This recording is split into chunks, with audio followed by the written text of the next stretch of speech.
Te whare tēnei pō. Ke mōhio mai koe ka tautoko te Pāti Māori tāuna hihia, aha ko tērā pēr ki te āhua nei ka kore eke. A hoi no, me mihi rā ki a koe ka tika.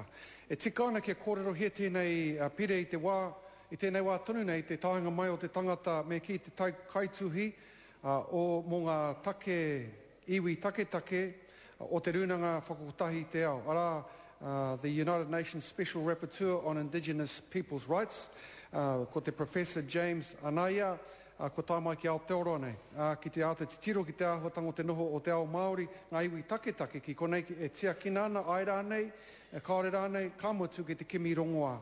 Kua hara mai nā rungi te āhuatango te whakaputanga mo te runanga whakakotahi i ngā iwi o te ao, mō ngā tika o ngā iwi take.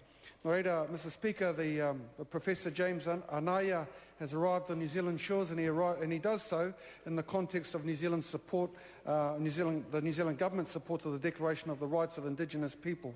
Ko tā koe pirangi nei, ko te whakatakoto i tētahi wāhanga o tērā whakataunga, arā ko te Article 25. Article 25 of that particular document states, and I quote, "Indigenous peoples have the right to maintain and strengthen their distinctive spiritual relationship with their traditionally owned and otherwise occupied and used lands, territories, waters and coastal seas and other resources, and to uphold their responsibilities to future generations in this regard."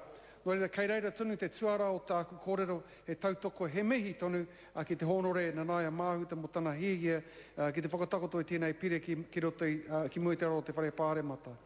Mr. Speaker, we congratulate the Honourable Nanaia Mahuta on taking the initiative to put this bill into the ballot, an initiative which we believe serves the intent of the Declaration of the Rights of Indigenous Peoples to keep our natural resources and environment healthy, safe and intact for future generations.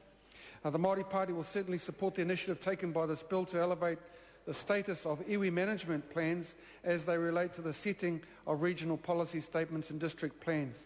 It's a bill that's has been long time coming.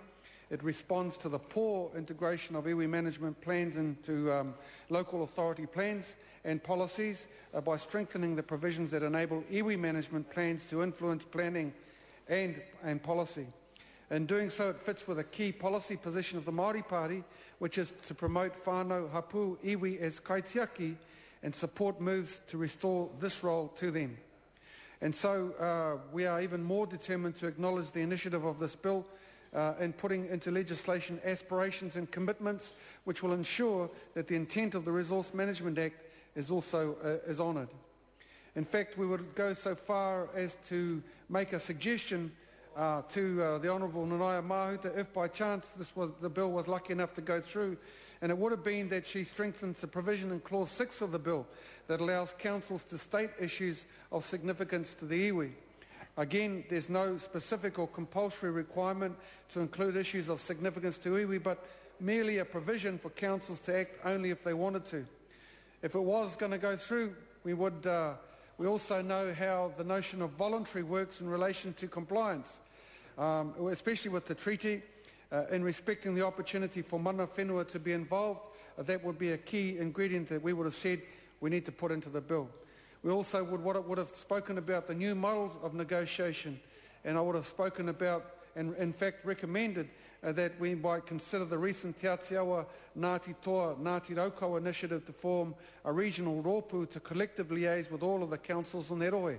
That's the sort of stuff that I'm sure the Honourable Nanaia Mahuta would have been putting up and should have been supported by the rest of the House. Another amendment that might have gone a long way to assisting in terms of addressing some of the issues that she's after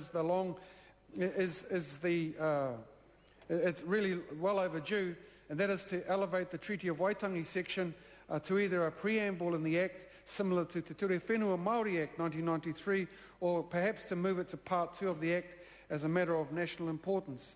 Again, another suggestion that might have been helpful, and we're close to the vote now, so maybe we'll know shortly.